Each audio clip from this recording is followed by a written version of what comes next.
let's go back over some of the security things and some of your regular preferences that you want to set up on your account. So let's go into settings, which is you want to click on home. There's a little gear on the right-hand side over there. Do you see where it looks like a little wheel? Yep, click on settings. Now, these are some of the finer points of the general settings that you want to be able to set. Some of the things that you'll definitely want is ask me to remind me when I leave a meeting. Do I want to leave a meeting because you may have clicked the wrong button? Right. That's a default. So if you want to have an email sent to you before your meeting starts, you can set that up to be, a drop down to 15 minutes. There you go. Now you're able to select if you want to have it like 15 or 10 minutes beforehand. Okay. Now click on view more settings and let's see what's down there below. Oh, I think that went to your web browser. So let's go to your web browser. So here, for example, meeting, you have yours is that when these can be your default. So say, Mary, that you actually lead 3 different groups. Instead of having to set the same settings up over and over again, this can be your default. So waiting room, and that is on, so that is good. Everyone will go into the waiting room. Require a passcode when scheduling new meetings. That's up to you whether you would like that or not.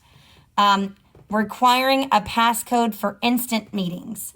I would definitely recommend a passcode for instant meetings because you can create an instant meeting if you need to teach somebody how to use Zoom, for instance.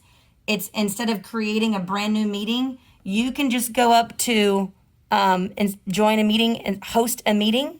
And it says that's an instant meeting right there that you can create right then and there. It doesn't have to be one that's long, and it can be just an instant meeting. In meeting basic.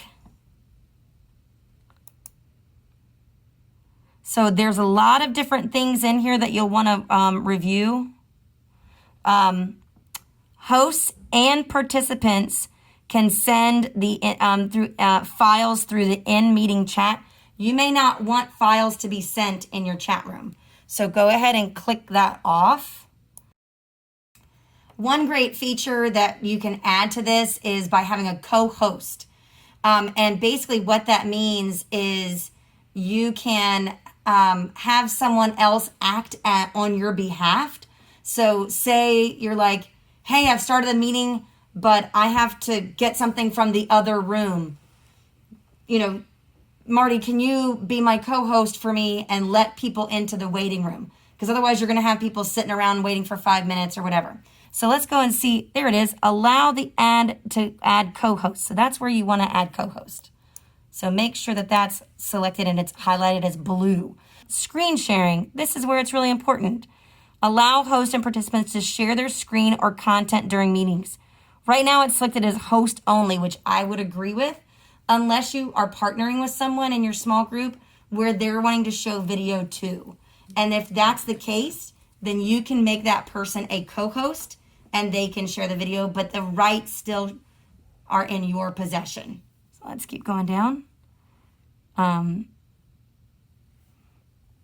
Okay, so this says allow hosts and participants to share whiteboard. That's just like an extra feature. I would turn that off, so you're just gonna slide that off.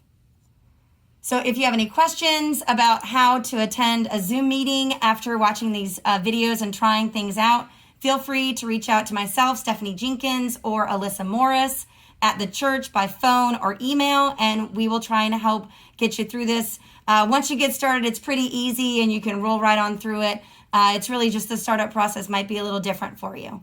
So we're excited for you to be a small group leader, and we're so appreciative of you and your leadership and your excitement for sharing God's word with others.